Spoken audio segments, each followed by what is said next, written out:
آج جن کے علاوہ ازے سے بھی تمہاری لڑائی ہوگی۔ یہ لو انگوٹھی اور ڈنڈا، ان کو استعمال کرنے کا طریقہ تمہیں معلوم ہی ہے، لیکن آج ایک نئی بات ہوگی۔ جن کو مارنے کے بعد تم اس کی جیب سے سونے کی چابی نکالو گے، لباس بدلو گے، لیکن جب استبل میں جاؤ گے تو وہاں تمہیں کئی گھوڑے نظر آئیں گے۔ آج تمہیں کالے گھوڑے پر سواری کرنی ہے۔ یہ بات خاص طور پر یاد رکھنا، کیونکہ آج کی مہم کے لیے صرف کالا گھوڑا ہی کام آ سکتا ہے۔ ہاکنس نے انگوٹھی گھمائی تو ایک بہت بڑے لمبے چوڑے قلعے کے پاس پہنچ گیا۔ اس قلعے کے دروازے میں اتنا بڑا جن کھڑا تھا کہ اس کے مقابلے میں پہلے دو جن بالکل بونے نظر آتے تھے۔ ہاکنس کو دیکھتے ہی جن اس کی طرف لپکا۔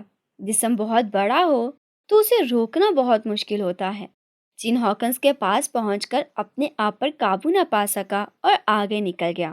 ہاکنس نے اس موقع سے فائدہ اٹھایا اور 2-3 ڈنڈے اس کی ٹانگوں پر مارے۔ جن لڑکھڑا کر زمین پر گرا اور اس سے پہلے کہ وہ دوبارہ کھڑا ہوتا، ہاکنس نے اسی کی تلوار سے اس کا سر کاٹ دیا۔ تلاشی لینے کے بعد جن کی جیب سے سونے کی چابی نکلی۔ اس نے کمرہ کھولا تو وہاں آج بہت ہی خوبصورت کپڑے ملے۔ پھر وہ استبل میں گیا جہاں اسے کئی گھوڑے نظر آئے۔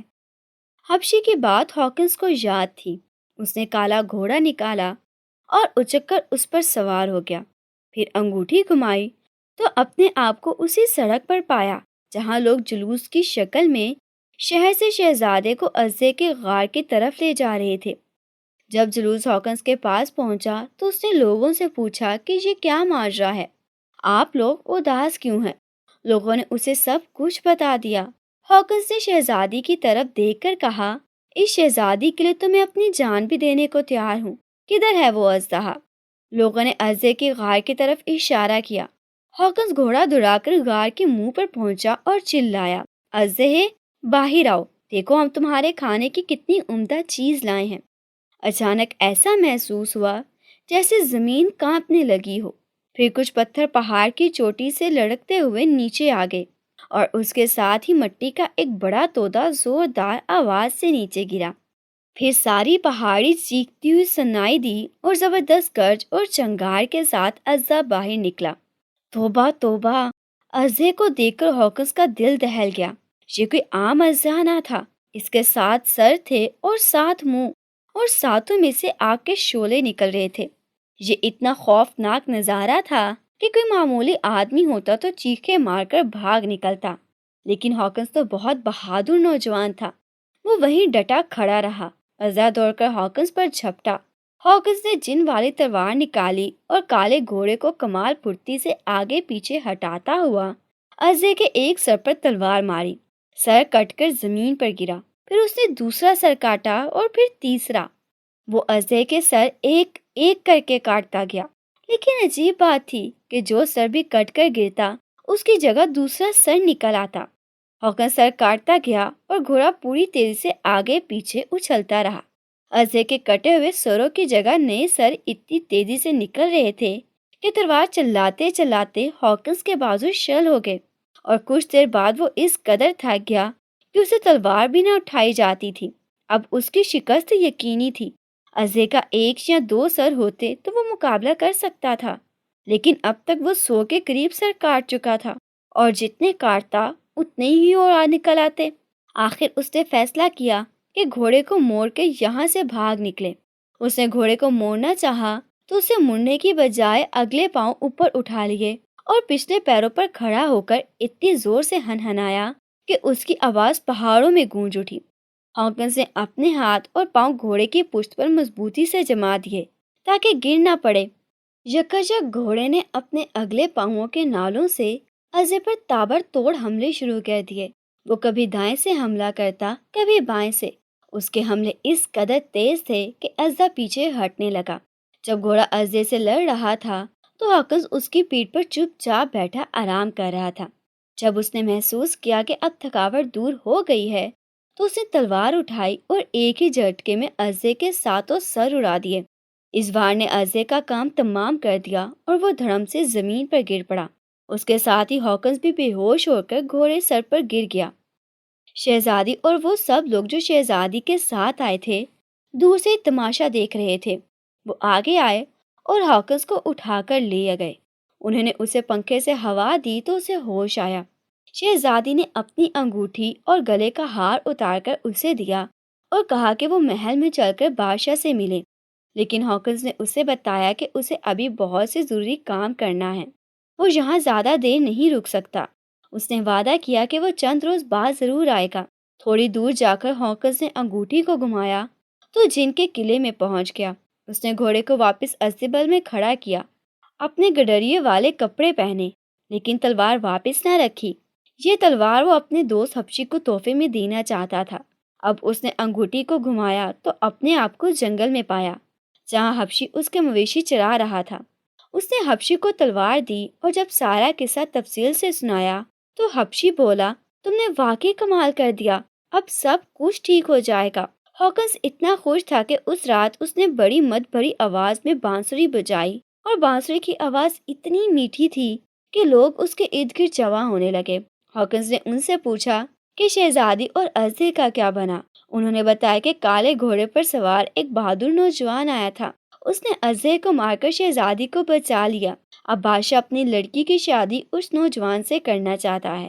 ہاکنس بولا، ارے یہ کیا مشکل کام ہے، اگر میں کوشش کرتا تو میں بھی ازدے کو مار سکتا تھا۔ اس کی اس بات پر لوگ بہت ہنسے اور انہوں نے اسے مشورہ دیا کہ شیخی بگاڑنے کی بجائے بہتر ہے کہ بھیڑ بکریاں چراؤ۔ ادھر محل میں ہاکنس کے استقبال کی تیاریاں کی جا رہی تھیں اور ایسی گہما گہمی تھی جیسے شادی کے موقع پر ہوتی ہے، لیکن کافی دن گزر گئے، ہاکنس واپس نہ آیا۔ شہزادی بہت اداس تھی، بادشاہ بھی پریشان تھا۔ ادھر چھٹے دن ہاکنس نے کسان سے کہا کہ چند روز کی اسے چھٹی دی جائے تاکہ وہ شاہی محل میں جا کر شہزادی کی شادی کے موقع پر بانسری بجائے اور لوگوں کا دل خوش کرے۔ کسان نے اسے اس شرط پر اجازت دے دی کہ بانسری بجائے اور اس پر جو انعام اسے ملے گا اس میں سے آدھا وہ کسان کو دے گا۔ اگلی صبح ہاکنس نے بانسری لی اور محل کی طرف چل دیا۔ محل کے باہر اس نے بانسری بجائی۔ بانسری کی دھن اتنی پیاری تھی کہ لوگ بے اختیار اس کی طرف کھینچے چلے گئے، انہی میں شہزادی بھی تھی۔ جب سب لوگ خوب بانسری سن چکے تو ہاکنس نے جانے کی اجازت چاہی۔ لوگوں نے پوچھا کہ وہ کیا انعام چاہتا ہے۔ ہاکنس بولا، شہزادی کے ہاتھوں ایک گلاس پانی پلوا دیجیے۔ شہزادی نے گلاس اور جگ لانے کا حکم دیا، پھر اس نے گلاس میں پانی بھر کر ہاکنس کو دیا۔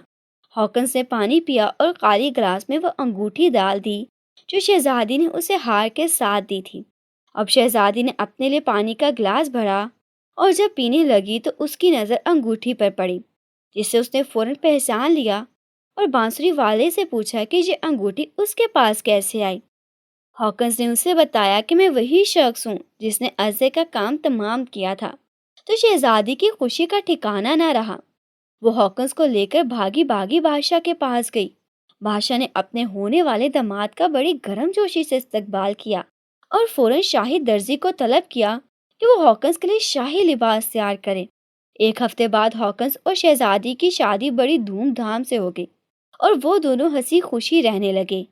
ایک دن شہزادی نے کہا کہ میں اپنے ساس اور سسر کو دیکھنا چاہتی ہوں۔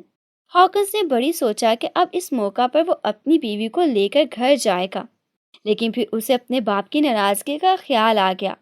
اسے اپنے باپ کو خط لکھا کہ فلاں فلاں شہزادی آپ سے ملنے آ رہی ہے۔ وہ دونوں روانہ ہو گئے، لیکن اکٹھے نہیں بلکہ علیحدہ علیحدہ۔